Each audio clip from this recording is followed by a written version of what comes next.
On Christmas Eve, the snow fell so heavily it blanketed the street in white silence, but the silence was shattered the moment I saw my mother. She was sitting on the porch of my stepfather's grand Denver house, her thin blouse soaked with melting snow, her gray hair plastered to her cheeks, her lips trembling as if each breath was a struggle to hold on to life. The thermometer on the wall read 28 degrees, yet she had no coat, no blanket, nothing but her frail arms hugging her knees.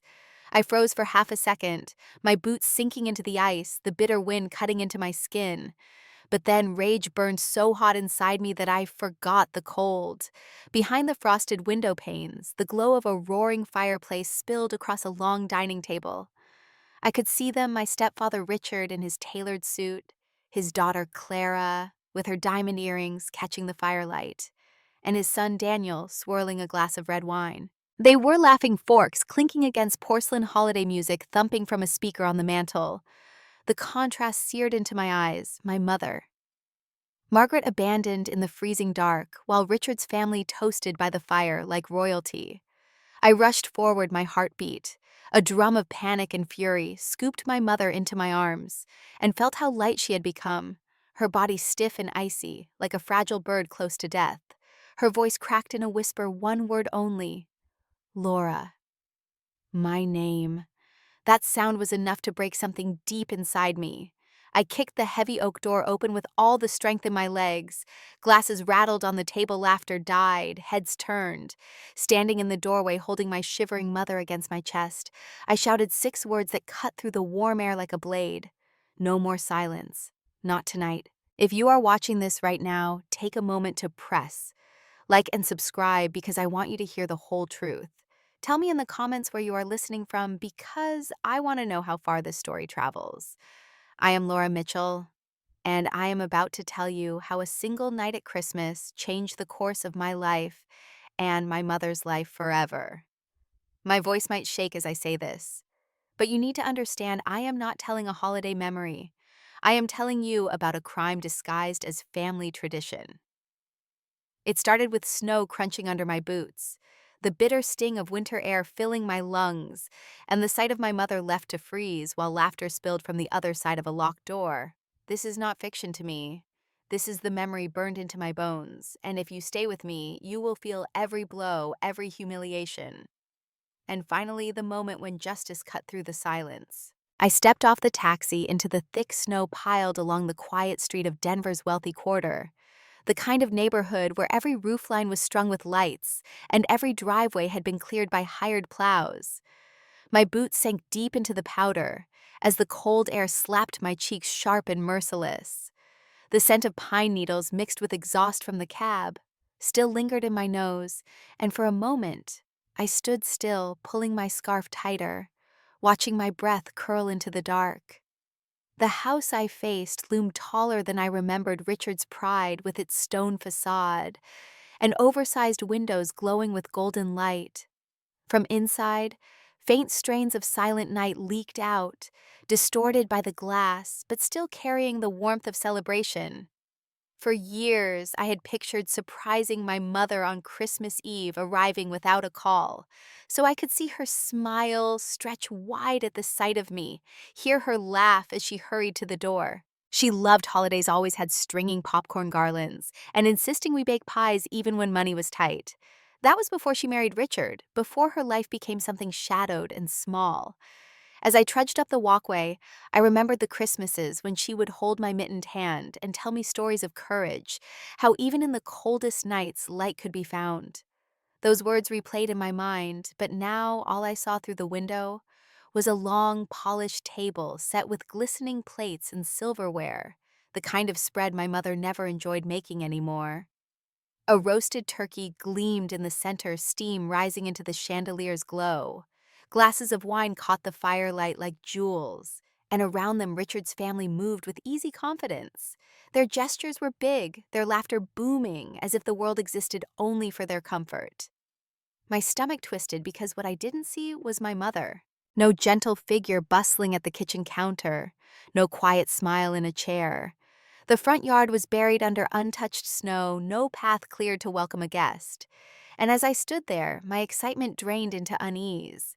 I pressed closer to the window, my breath fogging the glass, and I asked myself why the house looked so alive with festivity, but felt so cold, so closed.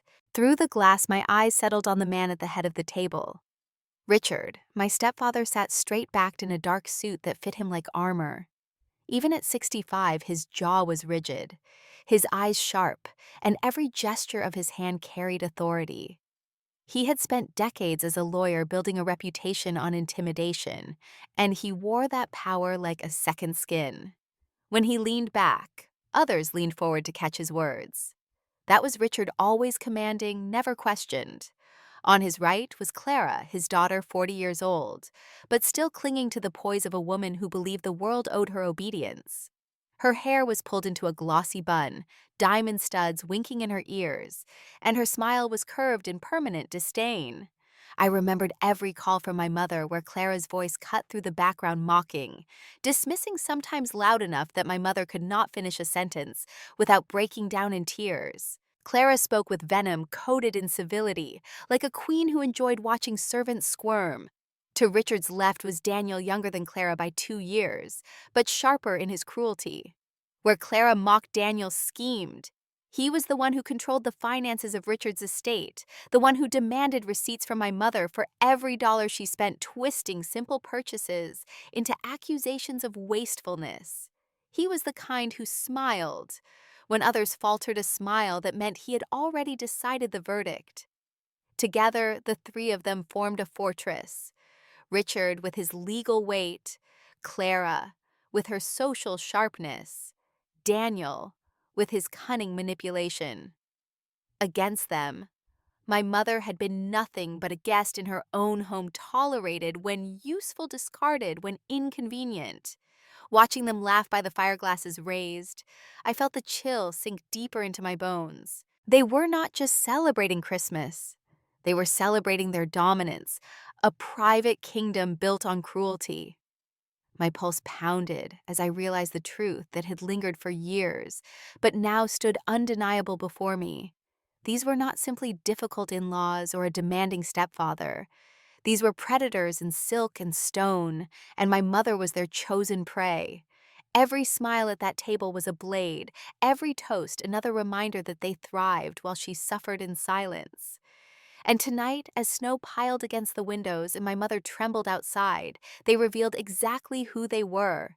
People who could raise their glasses to the season of love and still shove a 62-year-old woman into the freezing dark.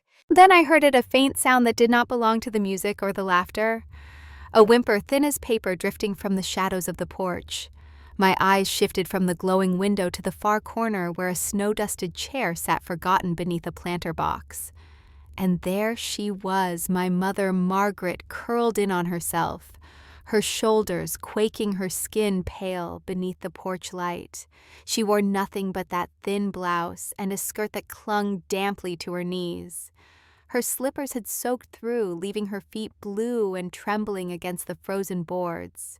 For a second, my body went numb, not from the cold, but from horror, as if my heart had stopped beating. I stumbled forward, crunching through the snow, my breath ragged. "Mom," I called, but my voice cracked so hard it hardly sounded like me. She lifted her head slowly, her eyes red and watery, her lips moving without sound, until finally one word broke free, "Laura." It was no louder than the creak of the chair, but it carved through me like a blade. I tore off my coat and wrapped it around her frail frame. Her arms felt stiff, her skin icy against my fingers. I bent down, pressing my face to her hair, smelling not the sweet scent of cookies she once baked, but the dampness of snow and the metallic tang of fear. She sagged into me as though her body had given up the will to fight. Inside, a roar of laughter burst, louder glasses clinking in triumph as if mocking the moment. My hands shook as I tried to warm her, whispering that I was here, that she was not alone. But when she coughed weakly against my chest, I knew words were not enough. Rage rose in me, hotter than any fireplace, a fire fueled by years of suspicion and unanswered calls. I lifted her in my arms, her slippers falling soundlessly into the snow, leaving behind a trail of damp, empty prints. Each step toward the front door pounded like a drumbeat of defiance. The music inside grew sharper, the chorus of jingle bells looping again and again, cruel in its cheer. My pulse hammered until I thought my veins would burst. I faced the oak door heavy and polished the barrier that had kept her in exile while they feasted. Without hesitation, I rammed my shoulder and kicked hard. The door flew open with a crack like thunder crashing against the wall, and the laughter inside froze. I stood in the threshold, clutching my mother, snow dripping from us both, and the golden warmth of their feast turned instantly into a courtroom of silence. Every head at the table turned toward us, forks suspended in midair, wine glasses gleaming in their hands. The glow of the chandelier washed over their frozen faces, Clara's painted smile tightening into a sneer, Daniel's brows arching as if he had been caught in the middle of a joke. Richard rose slowly from his chair, his shadow stretching long across the rug, and for a moment no one breathed. Snow dripped from my coat onto the polished hardwood, each drop loud as a drumbeat. I lowered my mother gently into a chair by the door, wrapping my scarf around her shoulders, and then I faced them. Clara broke the silence first. Her voice sliced through the heavy air, sharp and amused. "So dramatic, Laura. You drag a sick old woman into the house like a wounded pet and expect us to applaud." She gestured at my mother with the tip of her glass, her diamond flashing. "Pathetic." Daniel chuckled under his breath, leaning back with lazy confidence. "If she wants to sit outside, she can. She always acts like a victim. Maybe she needed fresh air." The casual cruelty in his tone set my teeth on edge. I stepped forward, fists clenched, my voice trembling, but loud enough to shake the ornaments on their perfect tree. "She was freezing to death on your porch while you celebrated. You call that family?" Richard's jaw tightened, his voice cold as steel. "This is my house. You have no right to burst in here and accuse us. Take your mother and leave before you embarrass yourself further." My chest burned with fury. My eyes swept the table at the turkey steaming untouched, at the cornbread stuffing glistening with butter, at the cranberry salad bright as jewels, and then back to my mother shivering in my scarf. I said the words slowly, deliberately, so none of them could pretend not to hear. "This is not a family matter. This is abuse." The word hung in the air like a sentence passed down, and for the first time the smugness wavered in their expressions. Clara slammed her glass down, wine splashing onto the white cloth like blood. "Don't you dare call us abusers!" she hissed, her face reddening. "You think you know what goes on here? You've been gone for years. You have no idea." Daniel leaned forward, eyes glinting, voice low, but dripping with threat. "You keep shouting that word and you'll regret it." My pulse pounded in my ears, but I didn't step back. Instead, I took one more step toward the table, my boots leaving a wet trail, my voice steady. "I regret nothing. Tonight you answer for what you've done." The silence that followed was broken not by Richard or Clara, but by the sudden vibration of my phone in my pocket. My hands were shaking so hard I almost dropped it when I saw the name glowing on the screen. Jake Thompson. I had called him outside before I burst in my last desperate thought that someone had to witness what I might face. I answered quickly, my voice low but tight. "Jake, it's happening. I need you here now." His reply was calm, steady. The voice of the boy I once knew transformed into the authority of a man who now wore a badge. "Stay where you are, Laura. I am 2 blocks away. I will be there in minutes." Richard must have sensed what I was doing because he stepped forward, his voice booming across the room.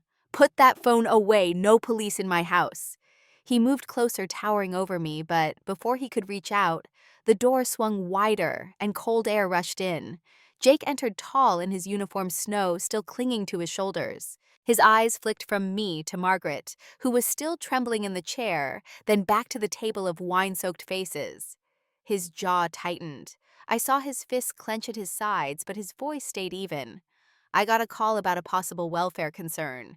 And from what I can see, it's serious." Clara laughed, high-pitched and dismissive. "Welfare concern? Please." She wanted to sit outside. We didn't force her. Jake's gaze cut to her unblinking, and the laughter faltered. Daniel muttered something about busybody cops, but Jake ignored him. He walked straight to my mother, knelt, and placed 2 fingers against her wrist. His jaw flexed. Her pulse is weak. She needs warmth immediately. He looked at me, then his voice softer. Laura, get her out of here now. I knotted my throat too tight to answer. As I wrapped my arm around my mother to lift her, Richard tried again, his voice cracking with false authority. You can't just take her. This is still my house. Jake rose to his full height, his hand resting on the radio, clipped to his belt. If you try to stop her, I will arrest you on the spot. The weight of his words pressed into the silence until even Richard took a step back. With that, I guided my mother through the door into the cold night once more. But this time I was not alone. Jake's footsteps crunched behind us, steady and protective, as if promising that this war was no longer mine to fight alone. As Jake guided us through the snow toward my car and the cold air clawed at our faces, I could not stop the flood of memories that crashed into me. My mother had not always been this fragile, this diminished. I remembered her hands strong from years of sewing and waitressing, how she used to braid my hair in the mornings before school, humming softly, while the sunrise painted our small kitchen in gold. She had been my shield after my father died when I was 12, working double shifts, carrying the weight of grief and responsibility without ever letting me feel the full brunt of it. But loneliness is a predator, and when Richard appeared with his polished smile and air of authority, she mistook control for comfort. I was away at college when they married, and at first I believed her when she said she had found stability. She spoke of dinner parties, of feeling like she belonged to something grander. Yet little cracks appeared, cracks I ignored. Phone calls where her voice trembled, where she said Clara looked at her like dirt, where Daniel questioned every purchase she made. I told myself it was just blending families that things would settle. But then she stopped calling as often, and when I pressed, she brushed it off, insisting she was tired. I should have heard the silence for what it was, a scream muted by fear. 2 Christmases ago, I visited and noticed bruises on her arm, faint yellow shadows she covered with long sleeves. She claimed she had slipped on ice, but Clara's smirk over the dinner table told a different story. When I confronted Richard, he laughed in my face, reminding me he had spent decades dismantling accusations in court. He said people would believe him long before they believed me. That night I left, furious but powerless, promising myself I would do better, that I would not leave her to fight alone again. Now carrying her weightless body into my car, I knew this was the moment that promise came due. I wrapped her in every blanket I had, turned the heater high, and looked at her shivering frame in the rearview mirror. For the first time I saw not just my mother, but a woman who had been systematically stripped of dignity by people who feasted while she froze. The guilt carved into me as deep as the rage. I gripped the steering wheel until my knuckles ached, whispering into the night. You are safe now, Mom. Whatever it takes, I will not let them break you again. When the night finally let us breathe, I settled my mother onto the couch in my apartment, wrapping her in quilts until only her tired eyes showed above the layers. Jake lingered by the door, his uniform damp from snow, his expression both stern and quietly protective. The anger in his jawline told me he had seen enough to know this wasn't a misunderstanding, but anger alone would not save her. I needed proof, something so undeniable that Richard and his children could not twist it into lies. While my mother slept fitfully, I opened my laptop and began combing through the folder I had built in secret over the years. Screenshots of text messages where Richard threatened to cut her off financially if she questioned him. Voicemails in which Clara's voice dripped venom, calling her a burden, demanding she stay out of sight during dinner parties. Even bank statements that showed Margaret's small pension deposited into an account Daniel controlled only to vanish into payments for cars and vacations my mother never touched. Jake leaned over my shoulder, his presence steady. You've been gathering this a long time, haven't you? He said quietly. I nodded, throat tight. I always feared it would come to this. Now I'm glad I didn't ignore my instincts. But the most damning pieces were still raw. Photographs I had taken that very night, my mother's lips purple from cold, her slippers soaked, her arms wrapped around herself as she shivered on the porch. The flash of my phone camera had caught Clara's hand on the door just before it slammed, her face twisted in disdain. And there was the audio, muffled but clear enough, Daniel's laugh as he muttered that she should stay outside until she learned some respect. Jake listened, his brows furrowing deeper with every second. "This is more than enough to start," he said, "but we need it airtight. Though they'll try to bury every piece." His words sharpened my focus. The following morning, I contacted Dana Brooks, a lawyer I had met years before through a nonprofit case. She was known for her relentless cross-examinations, her refusal to be intimidated by pedigrees or polished facades. When she saw the evidence, she pressed her lips together, her eyes narrowing. "This is ugly," she said, "but it's also strong. If you're ready for a war, I'll fight it with you." I looked at my mother asleep under the quilts, her chest rising shallow and fragile, and felt a steel resolve tighten inside me. War was the only option left. They had chosen the battleground, but I would bring the fight to their doorstep. Dana filed the initial motions within days, but the storm struck back just as fast. Richard had spent his career weaving connections like spider silk, and suddenly those threads tightened around us. A letter from his former law partner landed on Dana's desk, demanding dismissal on grounds of family privacy. Clara paraded herself across social media with smiling photos beside my mother's house, posting captions like enjoying Christmas with family, while implying Margaret had chosen to stay elsewhere. The comments filled with acquaintances praising Clara's generosity, their words a twisted dagger. Daniel, more insidious, began manipulating the numbers. Bank documents arrived at court, showing fabricated withdrawals under my mother's name as if she had been gambling away funds. Dana slammed the papers down in front of me, her jaw clenched. "Forgeries," she said flatly. "But they know how to seed doubt, and doubt is poison in a courtroom." Meanwhile, whispers spread through the Denver community. Neighbors who once waved now avoided eye contact. At the grocery store, I overheard someone mutter that Margaret was unstable, that she drank too much, that Richard had sacrificed everything to care for her. Lies layered on lies, and every one of them smelled of Clara's perfume and Daniel's cologne. Then came the threat. A plain envelope slid under my apartment door one night. No return address. Inside was a single photograph of my mother shivering on the porch, the same angle I had captured on my phone, but this print had words scrawled in black marker across the bottom. "Drop it, or next time she won't get back inside." My stomach twisted, bile rising as I shoved the picture toward Jake. He was already pulling on his jacket, fury flashing in his eyes. "We'll trace this," he growled, but I shook my head. Tracing wasn't enough. We had to outlast them, prove they couldn't silence us. Yet fear gnawed at me every time I left for work. Every time I returned home, wondering if another envelope would wait. Richard's influence slithered deeper. Judges we expected neutrality from suddenly delayed hearings. A clerk whispered to Dana that phone calls from retired colleagues of Richard's had reached the courthouse. It was intimidation dressed as professionalism. Each setback bruised me, but every bruise only hardened my resolve. If they wanted me to break, they had underestimated the daughter of Margaret.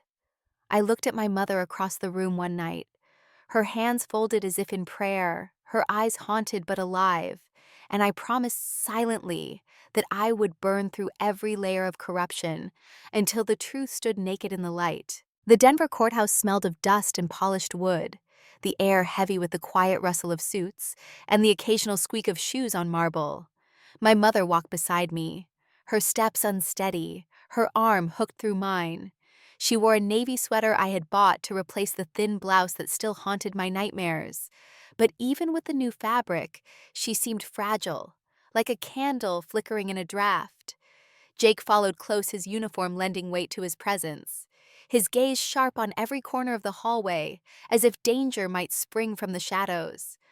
When the doors opened and we entered the courtroom, the sight of Richard nearly stole my breath. He stood tall in a tailored gray suit, his silver hair gleaming, his expression carved into calm authority. Clara sat beside him in a scarlet dress, her posture perfect, her eyes cold with triumph.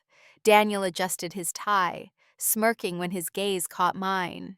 They looked less like defendants and more like hosts at a banquet ready to welcome the judge into their circle. Dana set her files down on the table with a sharp smack that echoed like a warning. She began with precision, laying out photographs of my mother's injuries, hospital records, confirming hypothermia bank statements showing her funds siphoned into accounts controlled by Daniel. The jury leaned forward, faces tightening. For a heartbeat, I thought we might pierce through the fortress. But then Richard's attorney rose a younger man groomed for this performance. He called their first witness, a former housekeeper, who had mysteriously reappeared after years away. She spoke of Margaret's moods, of how she sometimes drank wine alone, of how she once stepped outside during an argument and refused to return. I clenched my fists so hard my nails bit skin, lies spun with the polish of truth. Dana objected, but the judge allowed much of it his expression unreadable. Then came the blow I had dreaded. We presented the audio recording Daniel's laugh and Clara's taunts caught in harsh whispers. Before the last word faded, Richard's attorney shot to his feet. Objection. Unlawful recording, no consent. It violates Colorado privacy statutes. The judge's gavel struck. Sustained. The recording is inadmissible. A gasp rippled through the room, my breath among them. The one piece that captured their cruelty in their own voices silenced with a stroke of wood. I felt my mother shrink beside me, her shoulders caving as if the verdict had already been cast. Across the aisle, Clara leaned back, lips curling into a victorious smile, while Daniel scribbled notes with mock nonchalance. My chest burned, fury and despair colliding, but Dana's voice pulled me back. "We are not finished." Her words were low but fierce, and I clung to them like a rope in quicksand. The fight was far from over.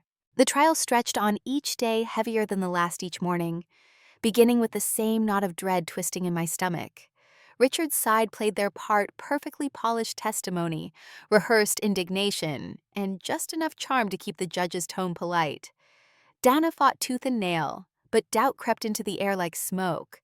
Then on the fourth day, as the afternoon sun dimmed through high courthouse windows, she slid a sealed envelope across the table toward me. A neighbor came forward, she whispered. "You need to see this." My pulse raced as the envelope tore open, and a flash drive tumbled into my hand. Jake had been canvassing the block quietly, asking questions, refusing to believe we had lost. One homeowner finally checked the footage from their doorbell camera the same night, the same hour. Dana's eyes glittered. This might be it. When she played the clip before the court, the room hushed to a silence so taut it threatened to snap. On the screen, under the yellow glow of Richard's porch light, my mother stood uncertain, wrapped in only a blouse. Clara's figure loomed, her hand shoving hard against Margaret's shoulder. The camera caught the stumble, the desperate clutch for balance, the door slamming shut. Seconds later, Daniel's voice drifted through the crack, cruel and mocking. "Leave her there. Maybe the cold will teach her." The sound froze every juror, their faces draining of neutrality. My mother gasped beside me, clutching my arm, tears spilling down her cheeks. Across the aisle, Clara went pale, her nails digging into her palms, while Daniel's smirk dissolved into panic.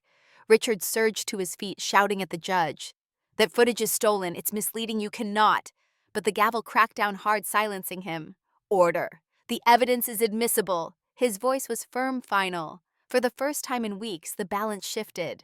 Dana rose, her voice cutting through the heavy air. "This is no longer a question of memory or perception. This is proof.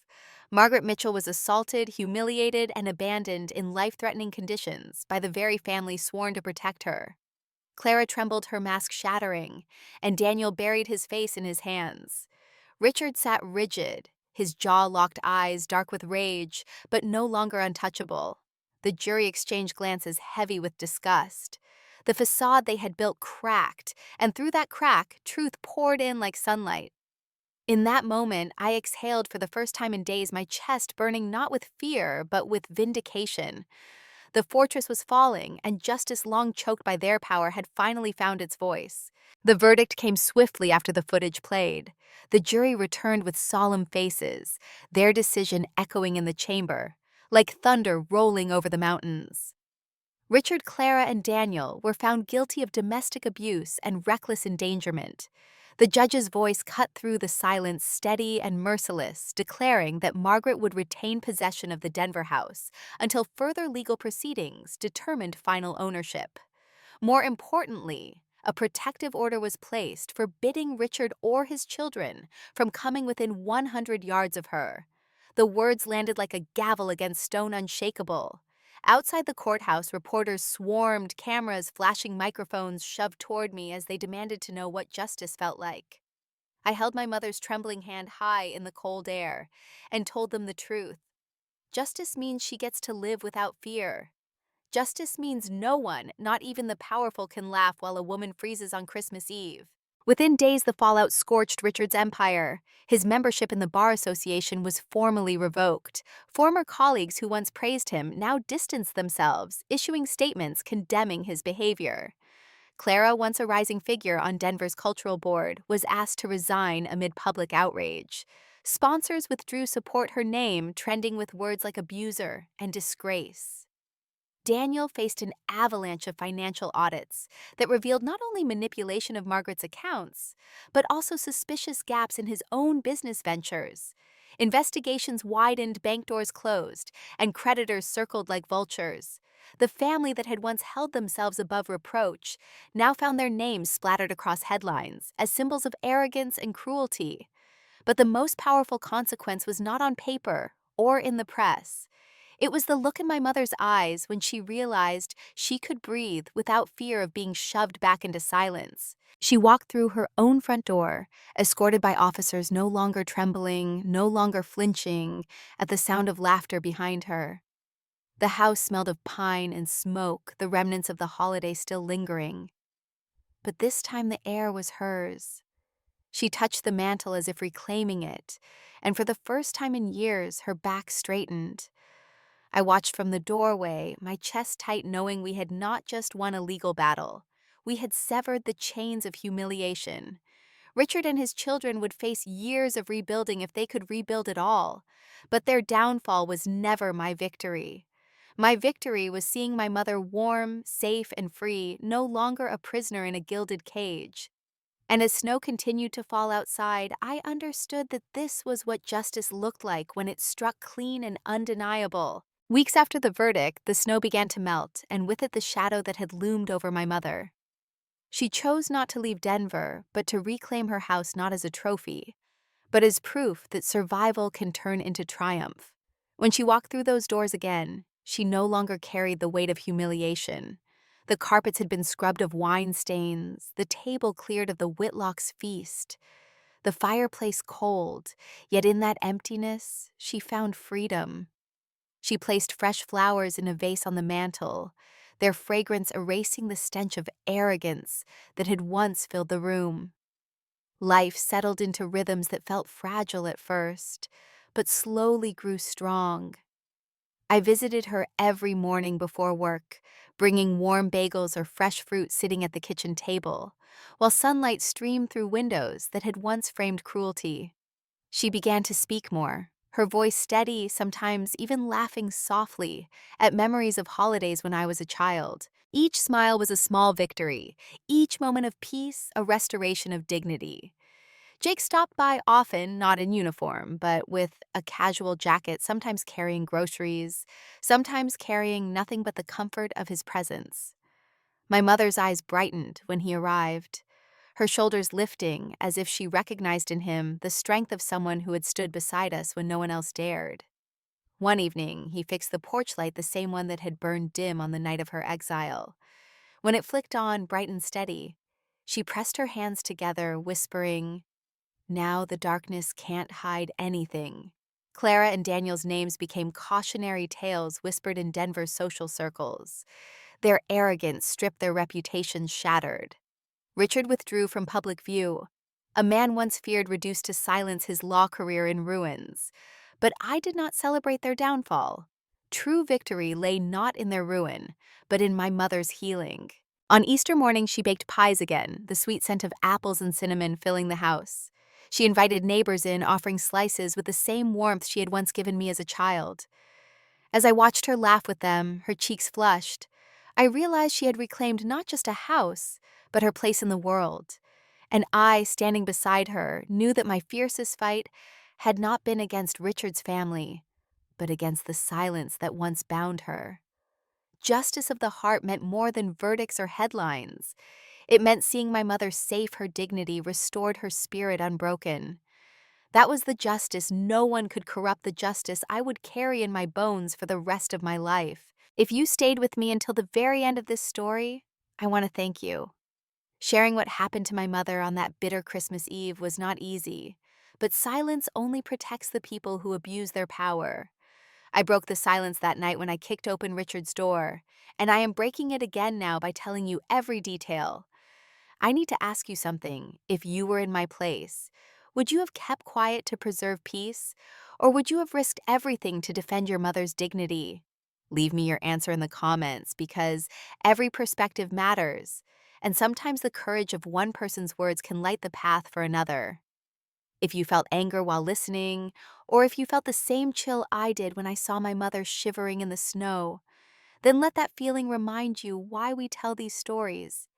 To remember that justice of the heart is stronger than cruelty. Please like this video, subscribe to the channel, and share it with someone who needs to know they are not alone. At the end of this video, I've linked 2 more stories that our community has called unforgettable. Watch them next and tell me which one speaks to you most. Until then, take care of your loved ones, hold on to your courage, and never let anyone convince you that silence is safety.